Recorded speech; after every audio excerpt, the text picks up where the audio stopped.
Bismillahirrahmanirrahim. Assalamualaikum warahmatullahi wabarakatuh. Oke, sebelumnya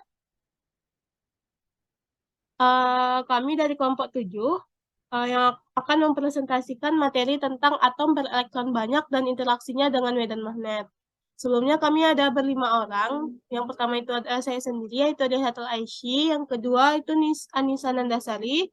Yang ketiga Cindy Landari. Yang keempat Lucy Sofirayumi. Dan yang kelima Muhammad Taurik Aden. Oke, sebelumnya kita akan membahas tentang efek Zeeman normal atau Normalus-Zeeman effect.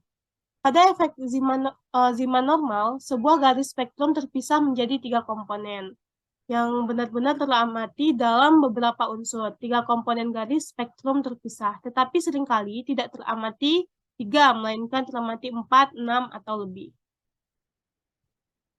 Oke, dalam medan magnet, rotasi sumbu hanya memiliki 2 kemungkinan orientasi.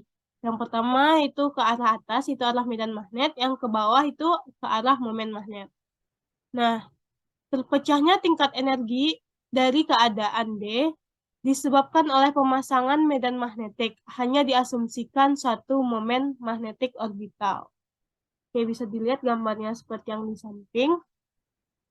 Oke, kesimpulannya, pada efek Zeeman itu grafik spektrum berkaitan dengan transisi dari satu set tingkat ke tingkat set lainnya, pecah atau split, dan muncul sebagai deret dari 3 spektrum garis yang letaknya sangat berdekatan menggantikan garis tunggal.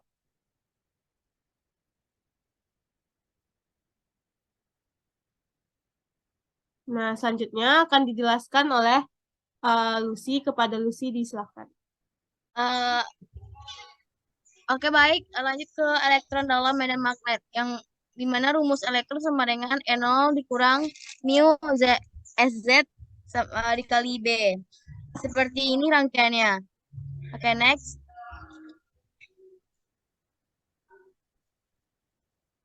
Lanjut ke karakteristik atom berelektron banyak. Yang pertama yaitu konsep 3 bilangan kuantum yang diturunkan dari persamaan Schrödinger tidak memberi solusi pasti untuk atom banyak elektron.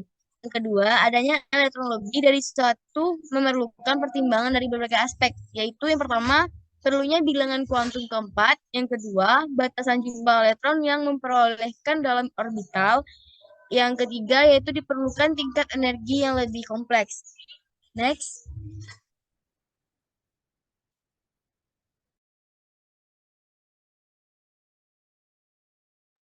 Oke, sepertinya Lucy jaringannya hilang. Mungkin akan saya lanjutkan.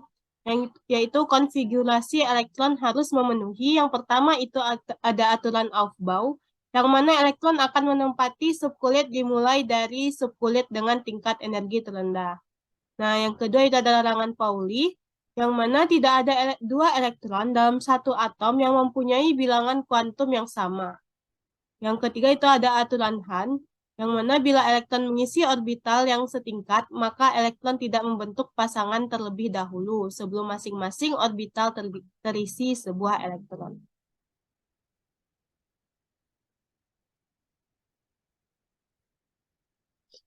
Nah, aturan Aufbau itu mungkin bisa sering kita bilang juga aturan SPDF, yang mana kita akan mengisi atom di kulit 1S dulu, lalu 2S, 2P, 3S, dan seterusnya. Oke, selanjutnya itu sel dan orbital. Dapat dilihat pada tabel berikut.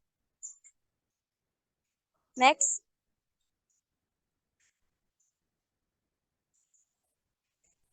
Energi elektron pada kulit tertentu masih bergantung pada bilangan kuantum, di mana elektron pada masing-masing kulit bertambah energinya jika I bertambah besar. Dapat dilihat pula pada grafik berikut. Oke, next. Seperti inilah bentuk-bentuk larangan dari Pauli. Dapat dilihat yaitu atomnya He1S pangkat 2. Oke, next. Prinsip larangan Pauli membatasi banyaknya elektron yang dapat menempati subkulit tertentu. Subkulit bercirikan N dan L dengan L sama dengan 0, 1, 2, 3, 4, sampai dengan N dikurang 1. Di mana jumlah maksimal elektron setiap kulit yaitu 2 dikali 2L plus 1. Jumlah maksimal elektron dalam kulit N yaitu 2N pangkat 2. Kulit atau subkulit atom yang berisi penuh atau maksimal elektron tertutup. Oke, next. Aturan Hahn dapat dilihat pada contoh berikut, di mana kedua contoh konfigurasi elektron ini tidak melanggar aturan Pauli, tapi melanggar fakta real sifat unsur, misal sifat fisika atau kimia yang sangat ditentukan oleh elektron valensi. Oke, next. Seperti inilah bentuk aturan Hahn, di mana Hahn rule yaitu elektron-elektron menempati sel yang diberikan diawali dengan main set up spinnya secara paralel. Oke, next.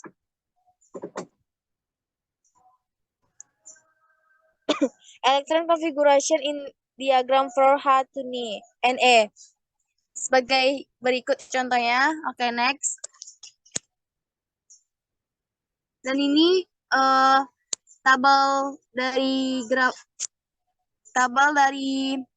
the electron configuration of the elements part 1. Next. The electron configuration of the elements part 2. And next, the electron configuration of the elements part 3. Oke, sekian. Terima kasih. Saya kembalikan kepada moderator. Oke, terima kasih kepada Lucy. Next akan dijelaskan oleh Anissa Nandasari. Kepada Anissa, disilakan. Lanjut, Aisu.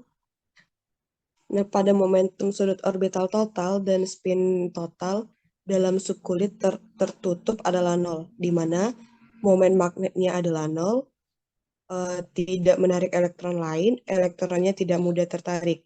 Nah, berdasarkan ciri di atas, atom yang seperti ini umumnya bersifat kimiawi pasif, seperti pada gas mulia yang mempunyai konfigurasi elektron tertutup. Pada gambar tampak bahwa elektron dalam kulit tertutup terikat kuat.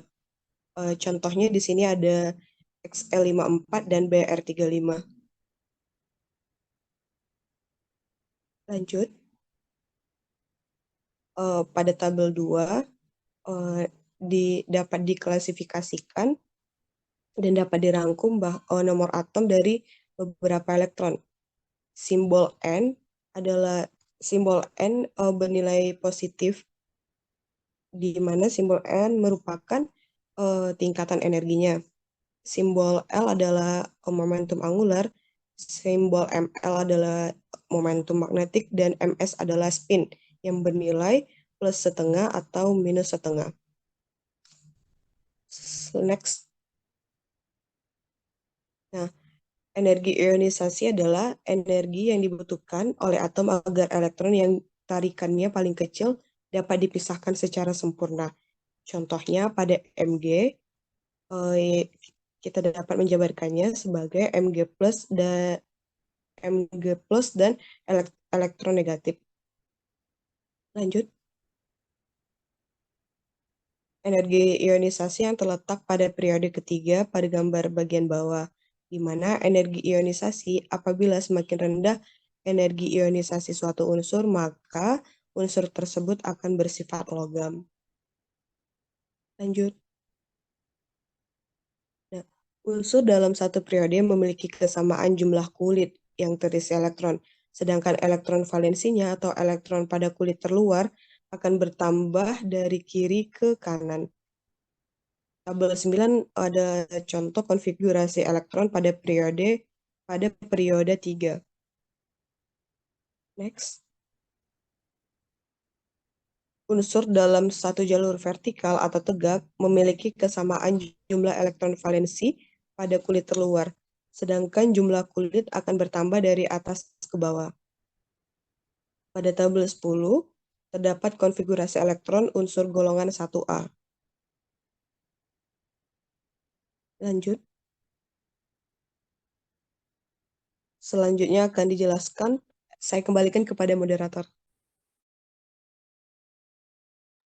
Oke, terima kasih kepada Nisa. Selanjutnya kepada Cindy disilahkan.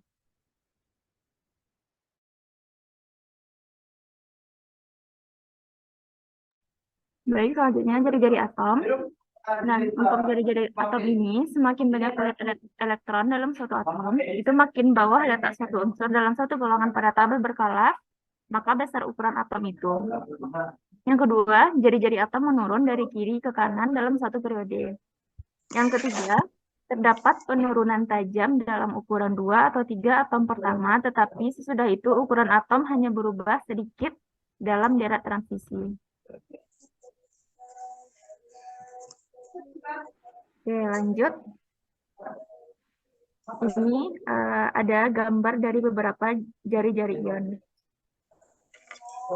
dalam pikometer atau PM. Lanjut.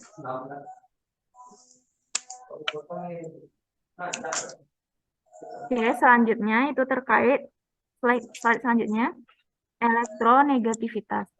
Nah, elektronegativitas itu merupakan suatu ukuran yang memberikan kemampuan suatu atom dalam bersaing mendapatkan elektron.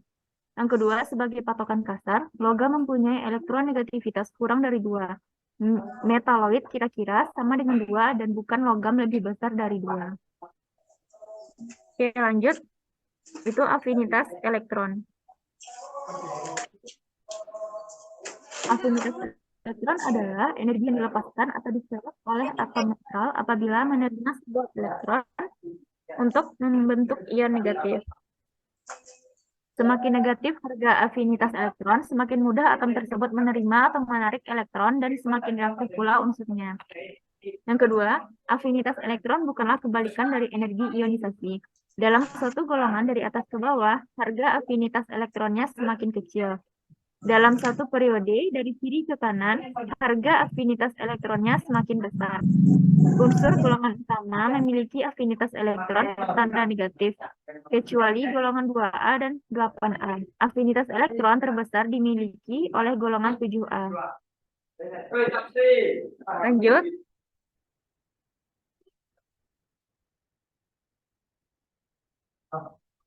Berikut sifat atom dan tabel berkala sebuah ringkasan. Jadi yang paling kiri itu ada jari-jari atom, kemudian semakin ke kanan itu ada energi ionisasi, afinitas elektron, elektronegativitas, sifat logam, dan sifat bukan logam. Nah, untuk ke-6 ini itu mengarah ke atas, yaitu panah vertikal menunjukkan arah peningkatan sifat dalam satu gabungan. Nah, panah horizontal itu menunjukkan arah peningkatan sifat dalam satu periode. Berarti semakin ke kanan, yaitu panah horizontal itu menunjukkan arah peningkatan sifat dalam satu periode, sedangkan untuk ke atas, panah vertikalnya itu menunjukkan bahwa arah peningkatan sifat dalam satu gabungan. Oke, lanjut. Oke. Mungkin sekian dari saya. Lanjutkan ke moderator.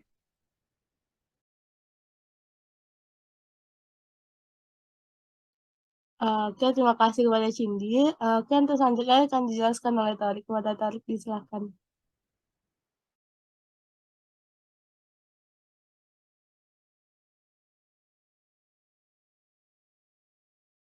Baiklah, terima kasih kepada moderator. Sebelumnya, maaf moderator, screen-nya belum. Baiklah, saya akan membacakan dia magnetik secara total. Shell atau kulit dipenuhi oleh elektron. Momen magnetik total sama dengan 0. Dalam orbital yang penuh, vektor-vektor dari momentum angular orbital dan momentum angular spin mengarah ke segala arah dan saling menghilangkan. Contohnya adalah Nobel gas He, Ne atau Ar yang molekul gas diatomiknya dapat dibikin H2, dan N2. Ikatan ionik zat padat adalah NaCl, dapat dibuat Na-nya sebagai plus dan Cl-nya sebagai min, dan ikatan kovalen zat padatnya adalah adalah diamond, Si dan Ge, sebagian besar material organik. Oke, baik, next.